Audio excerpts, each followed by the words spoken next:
بداية مع أحد الليالي المظلمة الهادئة، اللي هي أنت تبقى قاعد بقى بتشرب كوباية القهوة، تسمع فيروز ومتكيف ناوي، لحد ما حصل حاجة قطعت صوت الهدوء ده، وهي ظهور أنفاس سريعة ومتقطعة. ممكن أنت في الأول تفهم غلط، بس أحب أوضح لك حاجة مهمة جدا، إن مش إحنا الناس محترمة يا بيه وبنخاف ربنا. المهم الصوت طلع اللي بقى راجل عجوز كان بيجري من الغابة، وأثناء ما هو بيعدي الطريق ظهرت عربية شخرمته، ويتنقل المشهد بيه وهو في غرفة العناية المركزة. وكانت وصلت الشرطة بقى عشان تحقق في أمر الحادث بعد ما تم إبلاغه، وقدروا يعرفوا إن الشخص ده اسمه توريس وشغال حارس أمن في المشرحة، وإن الحادث حصل أثناء ما هو كان بيجري مذعور. في الوقت ده قرر المحقق إنهم يروحوا المشرحة، وبتفقد المكان اكتشفوا إن فيه جثة مفقودة وكل كاميرات المراقبة معطلة ما عدا واحدة. ولما فرغوا تسجيلها شافوا إن الحارس كان نازل وهو خايف جدا من الطابق العلوي، وبعدها حصلت له الحادث. ومن شوية التفاصيل دي استنتجوا إن الحارس شاف حاجة مش مفهومة فوق وأصابته بالجنون وكان بيهرب منها. في الأول المحقق كان عنده احتمالين للي حصل، أولهم إن الجثة المفقودة كانت بتتظاهر بالموت، ولما قامت أصابته بالذعر، وعلى الرغم من إن احتمالية حدوثه ضعيفة إلا إنه حطه في عين الاعتبار.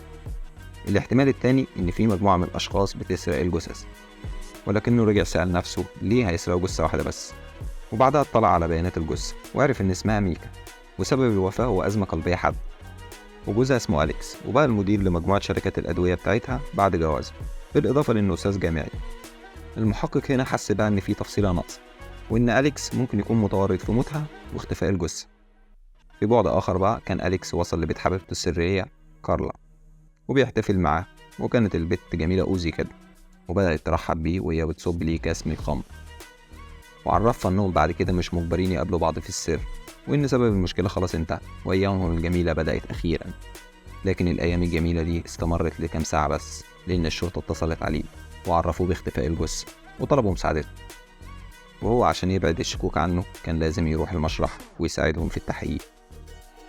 لكن وعلى عكس المتوقع، ردود أفعاله والهدوء اللي كان متسم بيه زاد من شك المحقق فيه، خصوصا إن المحقق مراته ماتت من حوالي 10 سنين ولسه حزين عليها لحد دلوقتي. انت بقى اللي مراتك ماتت من كام ساعة عادي كده بالنسبة لك الموضوع؟ وبكده بدأ يشك في سبب الوفاة أصلا.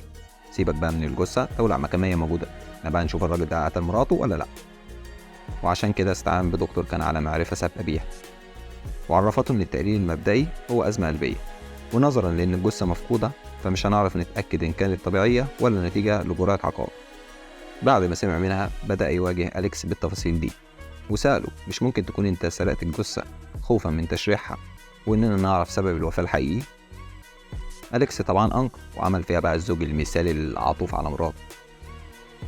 وبعد شوية وقت استغل إن هم كانوا بيدوروا على أي تفاصيل جديدة في المشرحة، وتسلل لثلاجة المشرحة ولقى إن في نفس مكان الجثة المفقودة صندوق متعلقاتها، بس تليفونها ما كانش موجود. والأغرب إنه لقى العقار اللي ابتكره، وبدأ يسأل نفسه قال لا مش ده اللي أنا استخدمته عشان أقتل بيه الولاية مراتي؟ طب جه هنا إزاي؟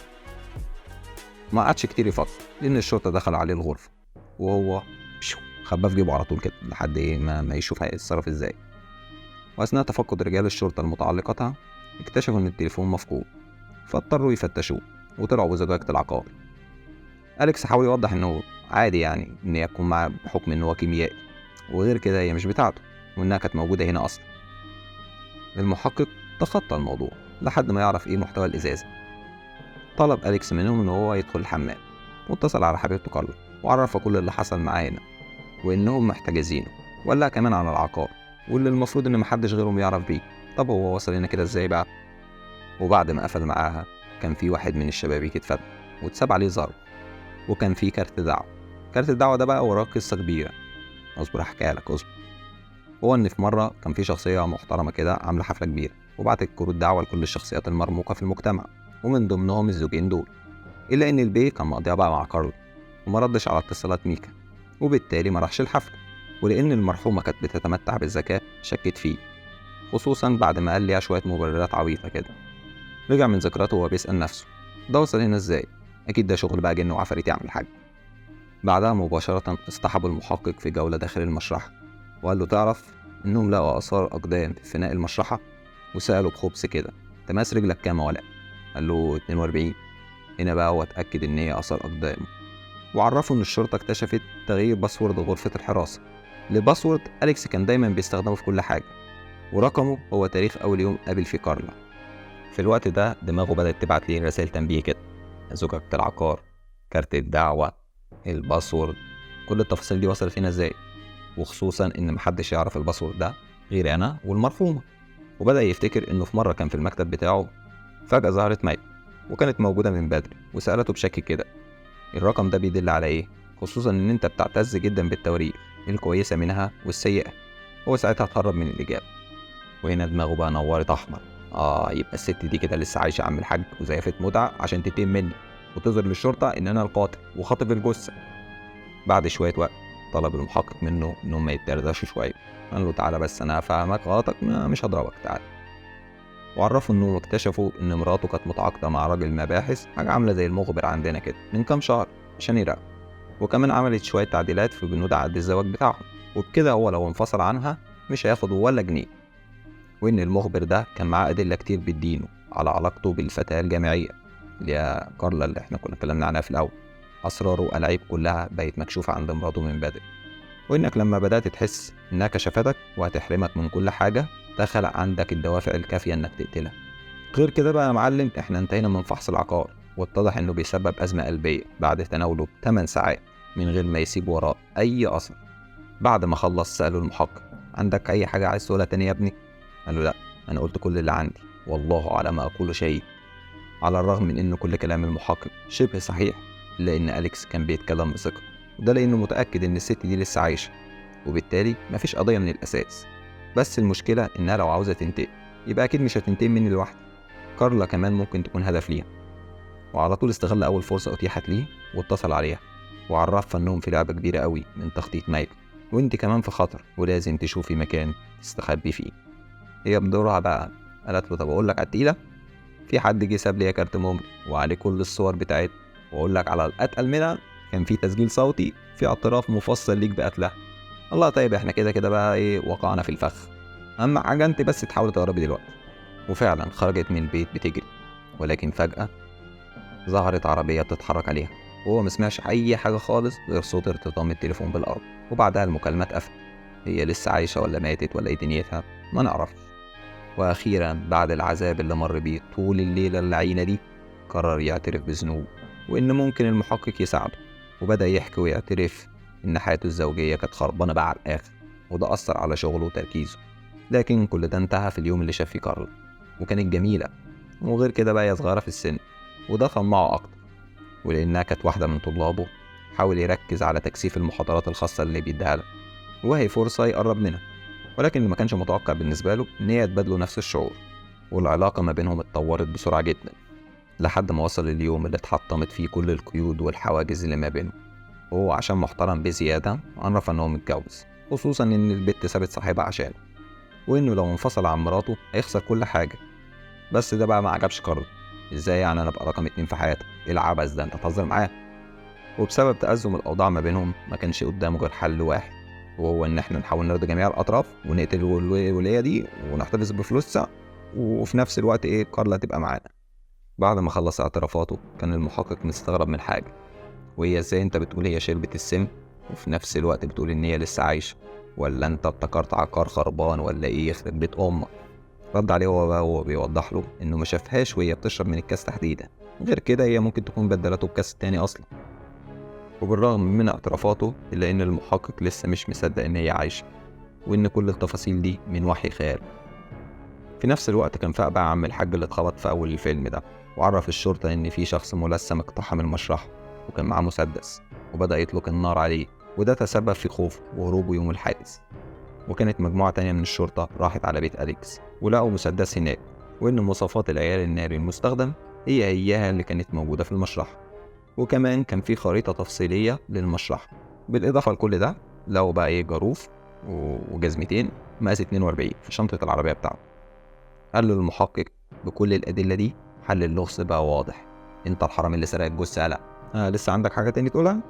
قال له: صدقني يا بيه، والله العظيم ده كل ده من تخطيطها، دي حيل مستخدمة للإيقاع بيه، وهي لسه عايشة والمصحف. قال له: يا ابني اعترف، فين الجثة؟ النار قرب يطلع يخرب بيت أبوه. رد أليكس بقى وهو كله ثقة انه شايف كل الادله والبراهين اللي معاك دي، بالله واشرب ميتها، وده لان الجثه لسه مفقوده واكبر دليل على انها لسه عايشه، وطالما ما عرفتش تثبت عكس كده يبقى ما فيش قضيه. رد عليه المحقق: انت كده صايع يعني؟ طب اقول لك بقى على الصدمه، رجالتنا لو الجثه خلاص. انت بتتكلم جد؟ واتضح انهم بعد البحث ورا كل كلمه قالها ان مفيش حد ساكن في عنوان كارلا، وان المبنى ده اصلا بقى ما اتسكنش من 10 سنين، وكمان في الجامعه مفيش طالبه باسم كارلا ولا مواصفاتها. وبعدها اصطحبوا المحقق عشان يشوفوا الجثه بعينه. اول ما عينه وقعت على الجثه دماغه وقفت من الصدمه، وبدا يسال نفسه: معقوله كل اللي انا عايش في دوا؟ وهنا بدا المحقق يوضح انه ممكن يكون اصلا مصاب بانفصام في الشخصيه، وده نتيجه للمشاكل الزوجيه اللي كانت ما بينهم. فعقله أنشأ عالم بتكون فيه فتاة أحلامه واللي يقدر يكون سعيد معاه، وعشان تستمر الحياة السعيدة اداله أكتر من مبرر إنه يقتل مراته، ولكن نتيجة لشعوره بالذنب خلق صورة انتقامية ليها وإنها عايشة بس عشان تنتقم منه، في حين إن بسبب مرضك أنت نفس الشخص اللي خطف الجثة. لحد هنا كان الكلام مقنع وممكن ننهي الفيلم على كده، ولكن الحقيقة غير كده تمام. تعالوا بقى أعرفكم القصة الحقيقية. بعد ما خلص المحقق كلامه قام أليكس ولسعه كتف كده وهرب منه، وهو شاكك في كل حاجة حواليه، حتى إنه شاكك في وجوده، لكن ما قدرش يبعد كتير. وبعد كده فقد توازنه وسقط على الأرض، وهو كان في أمس الحاجة لشخص يجي يساعده ويفهمه إيه بيحصل في العالم. في الوقت ده بقى بدأ المحقق يعرفه بقى إيه حقيقة الوضع وإيه اللي حصل، وإن كل اللي حصل ده كان من تخطيطه هو وبنته بقى هي كارل. شفت المفاجأة يا عم الحاج؟ وسبب انهم بيعملوا كده ان من اكتر من 10 سنين في عربية اصطدمت بيهم وقتلت مراته، وان بس لو كان حد اتصل على الاسعاف كان ممكن مراته تعيش، لكن مرتكب الجريمة هربوا مسرعين. وبعد ساعة بقى من الألم والمعاناة مراته فارقت الحياة، وانه في وقتها بسبب الصدمة ما قدرش يشوف وشوشه ولا ياخد نمر العربية، وبكده محدش يعرفه. الموضوع اشبه بقى بان انت بتدور على ابرة في قماش. لحد من كام سنة بالظبط بنته افتكرت أرقام العربية وملامح وشه، وما كانش قدام المحقق وبنته غير إنهم ما بقى يزرعوا الفتنة والشك ما بين الزوجين دول، وبالتالي كان لازم يتخلص من مراته عشان يقدر يكمل حياته السعيدة، وهم بطبيعة الحال هيكملوا عليه. ولكن للمفارقة العجيبة إنه مات بنفس طريقة موتها، ده من خلال الكاس اللي قدمته لي في الأول اللي هو كانت بتحتفل بيه معاه. يلا بالشفا ابلع بقى. وأخيرا أليكس فهم كل حاجة بس هو بيفارق الحياة. بس بقى كده يا سيدي، وكده خلص الملخص. بروق علينا.